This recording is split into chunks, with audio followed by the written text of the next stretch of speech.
Hello everyone, আবারও নিয়ে চলে এসেছি আর একটা অন্যরকম স্বাদের রান্না নিয়ে। এটা হচ্ছে দুধ চিংড়ির রেসিপি নিয়ে এসেছি। রেসিপিটা কেমন লেগেছে তোমরা একটু জানিও, আর যারা ট্রাই করোনি তারা ট্রাই করো, আর যারা করেছো তারা তো জানোই চিংড়ির মালাইকারি খেতে যতটাও সুন্দর হয় তেমনও কিন্তু দুধ চিংড়ির স্বাদও কিন্তু একটা আলাদা রকম হয়।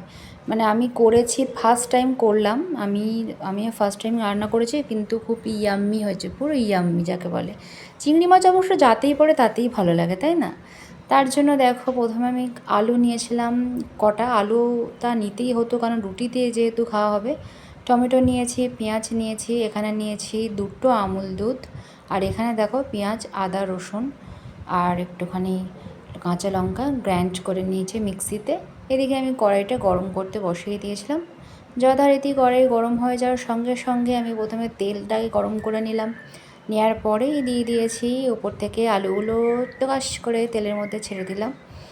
আলুগুলোকে এবার ভালোভাবে লাল লাল করে ভেজে নেব। তো দেখো আলুগুলো কিন্তু আমার ভাজা হয়ে গেছে। তার মধ্যে আমি চিংড়ি মাছগুলো এবার সুন্দর করে অ্যাড করে দিলাম।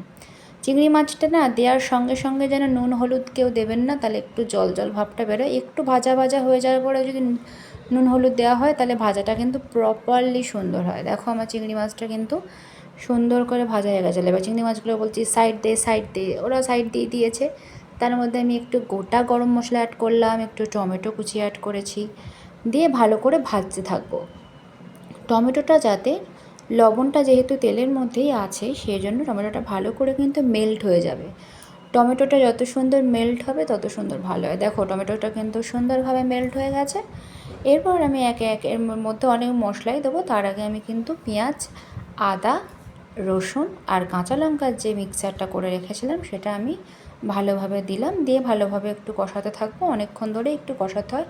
এদিকে দেখো চিনি দিয়েছি, জিরে, ধনে, লঙ্কার গুঁড়ো, হলুদ সব কিছু দেওয়া হয়ে গেছে। দিয়ে আবার ভালোভাবে নাড়বো। এবার এটাকে একটু সময় ধরে কষাবো, যতক্ষণ না পর্যন্ত তেলটা না ছাড়ে ততক্ষণ পর্যন্তই কষাতে হবে। ভিডিওটা কিন্তু একটু লং আছে, তাই একটু মনোযোগ সহকারে সবাই দেখবে, কারণ লং ভিডিও মাঝে মধ্যে দেওয়াও ভালো এবং দেখাও ভালো। তো আমার আলুগুলোকে আমি দিয়ে দিলাম, যেহেতু এটা বেশি ঝোল হবে না, খুব গ্রেভি হবে সেই জন্য। তো দেখো এখানে কিন্তু আমার কষানোটা কিন্তু সুন্দর হয়ে গেছে, তেলও একটু ছাড়তে আরম্ভ করে দিয়েছে, আলুটাও কিন্তু অনেকটাই সেদ্ধ হয়ে আসছে, প্রায় 90% হয়ে গেছে। এবার আমি দুধটা অ্যাড করে দিলাম, যে দুধটা আমি গরম জলে গুলে রেখেছিলাম সেই দুধটাই আমি অ্যাড করে দিলাম। কসৌরি মেথি কিন্তু দেওয়া যেতে পারে এতে, কসৌরি মেথি দিলে কিন্তু স্বাদটা পুরো অন্যরকম হয়। এবার আমার বাড়িতে না অনেকেই কসৌরি মেথির এই ফ্লেভারটা নিতে চায় না, ওই জন্য আমি দিই না। আমার ভালো লাগে স্পেশালি কসৌরি মেথি। তো এবার আমি একটুখানি চাপা দিয়ে দেবো, কারণ যেহেতু আলু রয়েছে সেহেতু একটুখানি সময় লাগবে। ব্যাস, চাপা খুলেই দেখলাম দুধ চিংড়ির রেসিপি কিন্তু রেডি হয়ে গেছে। রেসিপিটা কেমন লাগলো তোমরা জানিও, কে কে খেয়েছো সেটাও জানাবে। পুরো ভিডিওটা অবশ্যই দেখবে। এবার এরপর থেকে দিয়ে দেবো একটু গরম মশলা, সামান্য একটু ঘিটা আমি দিয়ে দিয়েছিলাম কিন্তু ক্যামেরায় করা হয়নি। গরম মশলার ঘিটা কিন্তু অবশ্যই অ্যাড করবে।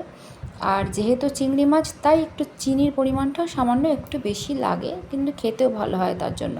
এবার দুধ যেহেতু পড়েছে ওই জন্য চিনির পরিমাণটা অল্প হলেও চলবে। রেসিপিটা কেমন লাগলো বললো। আজকে কিন্তু টাটা।